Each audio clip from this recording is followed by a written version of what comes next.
தொழில் குருவா இருக்கவரு தொழில்ல மேன்மை குடுப்பாரு, முன்னேற்றம் குடுப்பாரு, ஒரு அபரிவிதமான லாபத்த குடுப்பாரு. இதெல்லாம் ஓகேம்மா. இப்ப அவரு வக்ரகதி அடைஞ்சிருக்காரேம்மா, என்னம்மா அதனால வரும் அப்டின்னா, அதுக்கும் மேல சனி வந்து பார்த்தீங்கன்னா, உங்களுக்கு ரோக சனியா இருக்காரு. கடன்ல இருந்து விமோச்சனம், நோயில இருந்து ஒரு விடுதலை, எதிரிகள்ல இருந்து கிட்டருந்து ஒரு கம்ப்ளீட் விமோச்சனம் இது எல்லாத்தையும் குடுக்க தான் போறாரு. ஆக எதுவா இருந்தாலும் நீங்க ஒரு போராடி ஒரு விஷயத்த சாதிக்கிறீங்க, ஒரு விஷயத்த வாங்குறீங்க அப்டின்னா, கடைசி வரைக்கும் அத நீங்க பத்திரமா பாதுகாப்பீங்க. அந்த விதத்துல பாக்கியகுரு வக்ரகதி அடைஞ்சிருப்பவரு இப்படி ஒரு பாடத்த உங்களுக்கு புரிய வைப்பார்.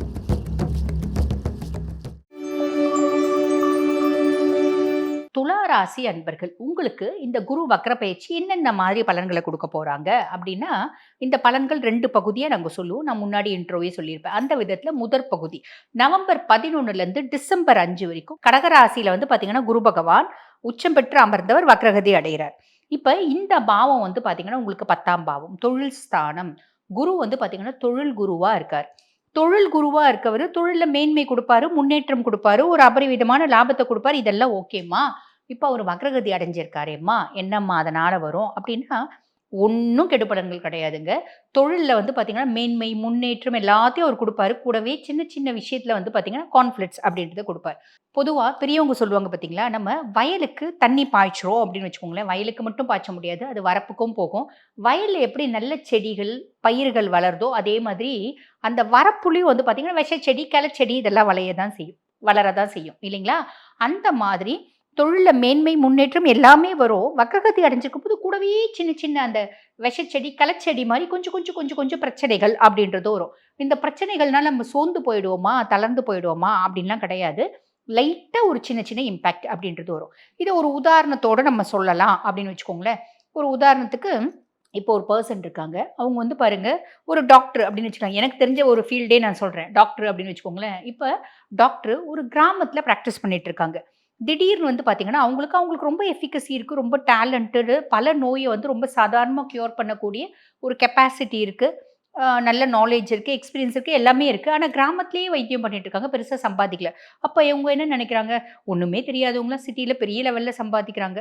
நம்மளும் போலாம்ப்பா. பெங்களூர் மாரி ஒரு சிட்டில போயிட்டு நம்ம வந்து அ கிளினிக் போடலாம்ப்பா. அப்படின்னு சொல்லிட்டு பெங்களூர் மாரி ஒரு சிட்டிக்கு வராங்க. கிளினிக் செட்டப் பண்றாங்க. ரூ. 20,000 வாடகை வருது. சாதாரண ஒரு கிளினிக். ரூ.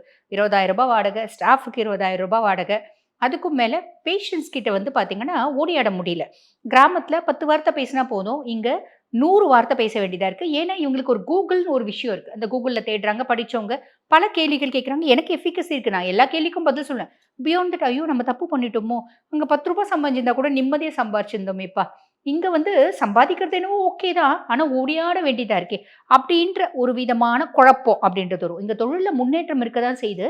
கூடவே ஓடியாட்டம் அப்டின்னு ஒண்ணு இருக்கு பார்த்தீங்களா? இதுதான் வந்து பார்த்தீங்கன்னா, குரு பகவான் வக்ரகதி அடைஞ்சிருக்கும்போது உங்களுக்கு குடுக்கக்கூடிய பலன்கள். புரிஞ்சிருக்கும்னு நெனைக்கிறேன். இது எனக்கு தெரிஞ்ச உதாரணத்த நான் சொல்றேன். உங்களுக்கு நீங்க உங்க லைஃப்ல தொழில்ல என்னென்ன மாதிரி இம்பாக்ட் வருது? நீங்க பொருத்தி பார்த்துக்கலாம்.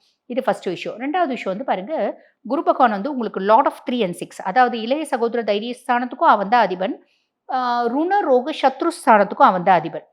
இப்ப ருணரோக சத்ருஸ்தானத்துக்கு அதிபன், இப்ப நீங்க வந்து வக்ரகதி அடைஞ்சிருக்காரே, கடன் கேட்டீங்களான்னா கிடைச்சிடும். ஓகேங்களா? அதே மாரி உடல் சார்ந்த உபாதைகள்ல ஒரு பெட்டர்மென்ட் அப்படின்றது இருக்க தான் செய்யும்.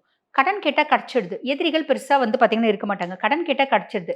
எனக்கு கடனே தேவையில்ல. சும்மா லாவிஷ் எக்ஸ்பென்சஸ்க்காக நான் கடன் வாங்குறேன். அந்த வேலை செய்யக்கூடாது.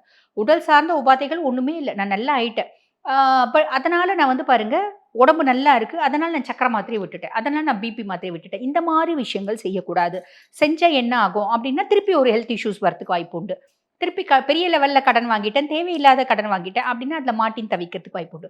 ஸோ இதுலலாம் கொஞ்சம் கவனம் அப்டின்றது வச்சுக்கோங்க. நம்மளோட தைரியமும், தன்னம்பிக்கையும் ஏதோ ஒரு நேரம் ஒரு லிட்டரலி டவுன் ஆன மாரி ஃபீல் ஆகும். Just it's an illusion. அது உண்ம கிடையாது. இதையும் ஞாபகம் வச்சுக்கோங்க. அதுக்கும் மேல சனி வந்து பார்த்தீங்கன்னா, உங்களுக்கு ரோக சனியா இருக்காரு. அதாவது ருணரோக சத்ருஸ்தானத்துல சனி. அவரு மேல வந்து பார்த்தீங்கன்னா, குருவினோட 9ஆம் பார்வை படுது. அவர் இன்னும் கொஞ்சம் அ என்ஹான்ஸ் ஆயி கடன்ல இருந்து விமோச்சனம், நோயில இருந்து ஒரு விடுதலை, எதிரிகள்ல இருந்து கிட்டருந்து ஒரு கம்ப்ளீட் விமோச்சனம் இது எல்லாத்தையும் குடுக்க தான் போறாரு.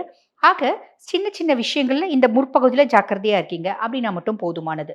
இப்ப பிற்பகுதி எடுக்கலாம். இப்ப பிற்பகுதி அப்டின்னும்போது டிசம்பர் மாதம் 5ஆம் தேதியிலிருந்து மார்ச் 11, 2026 வரைக்கும் உங்களுக்கு குரு பகவான் மிதுனத்துல இருக்காரு. மிதுனத்துல இருக்க குரு வந்து பார்த்தீங்கன்னா, உங்களுக்கு பாக்கிய குருவா இருக்காரு. பாக்கிய குரு ஏதோ ஒரு விதத்துல குட் லக், ஃபார்ச்சூன், அதிர்ஷ்டம், மேன்மை, முன்னேற்றம் இது எல்லாத்தையும் குடுக்க போறார். ஆமா குடுக்க போறார். இப்ப வக்ரகதி அடைஞ்சிருக்காரே! அப்ப இந்த குட் லக், ஃபார்ச்சூன், அதிர்ஷ்டம் இதெல்லாம் இருக்கவே இருக்காதா? அப்படின்னு கேட்டா அப்படி கிடையாதுங்க. இது எல்லாமே இருக்கும். இப்ப முதல்ல வந்து பாருங்க, நான் ஒரு விஷயத்த ஒரு முறை முயற்சி பண்ணேன். எனக்கு சக்சஸ் ஆயிடுச்சு. 2 முறை முயற்சி பண்ணேன். சக்சஸ் ஆயிடுச்சு. இப்ப 4 முறை நான் முயற்சி பண்றேன். சக்சஸ் ஆக மாட்டேங்குதுங்க. 5வது முறை முயற்சி பண்ணுங்க. சக்சஸ் ஆகும்.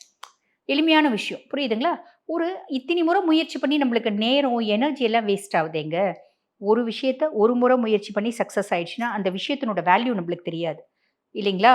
ஆ ஒரு பொருள் ஒரு முறை ஒரு உதாரணத்துக்கு ஒரு லவ் பண்றீங்க அப்படின்னு வச்சுக்கோங்க. ஒரு பொண்ணு ஒரு முறை ஹாய் அப்படின்னு சொல்லிட்டு ஒரு ரோஸ் குடுத்து அந்த பொண்ணு அக்செப்ட் பண்ணுச்சு அப்படின்னா, அந்த பொண்ணோட வேல்யூவே உங்களுக்கு தெரியாது. அந்த பொண்ணு பின்னாடி நாய் மாதிரி சுத்தி, சுத்தி, சுத்தி, சுத்தி அந்த பொண்ண நீங்க லவ் பண்ணி கல்யாணம் பண்ணிக்கிறீங்க அப்படின்னா, அந்த பொண்ணுனோட வேல்யூ தெரியும். அதே மாதிரி ஒரு படிப்பு எங்க வீட்டுக்கு வசதி இருந்துச்சுப்பா, எங்க அம்மா எம்பிபிஎஸ் எனக்கு வாங்கி குடுத்துட்டாங்க. அந்த எம்பிபிஎஸ்னோட மதிப்பு உங்களுக்கு தெரியாது. நீங்களே 2 வருஷம், 3 வருஷம் நீட் எழுதி கஷ்டப்பட்டு டாக்டர் ஆவணும், டாக்டர் ஆவணும், டாக்டர் ஆவணும்னு கனவோட அந்த படிப்ப நீங்க வந்து மெரிட்ல வாங்குனீங்க அப்டின்னா, அந்த படிப்பினோட வேல்யூ தெரியும். இது எதுக்கு சொல்ல வரேன்? இது இந்த குட் லக் அப்டின்றது ஒரு முறை வந்துட்டா, அது வந்து எல்லாமே ஈஸியா கிடைச்சா, நம்மளுக்கு அதனோட மதிப்பே தெரியாது இல்லைங்களா? ஆனா, ஒரு பொருள் நம்ம கஷ்டப்பட்டு கிடைக்குது அப்டின்னும்போது, அதனோட மதிப்பு தெரியும், மரியாதை தெரியும். அத அழகா பார்த்து, பார்த்து, பார்த்து, பார்த்து காப்பாத்திப்போம். இத நீங்க எல்லாத்துலயும் வந்து அப்ளை பண்ணி பாருங்க. எதுவா இருந்தாலும் நீங்க ஒரு போராடி ஒரு விஷயத்த சாதிக்கிறீங்க, ஒரு விஷயத்த வாங்குறீங்க அப்டின்னா, கடைசி வரைக்கும் அத நீங்க பத்திரமா பாதுகாப்பீங்க. அந்த விதத்துல பாக்கியகுரு வக்ரகதி அடைஞ்சிருப்பாரு. இப்டி ஒரு பாடத்த உங்களுக்கு புரிய வைப்பாரு. ரொம்ப சிம்பிள்ங்க.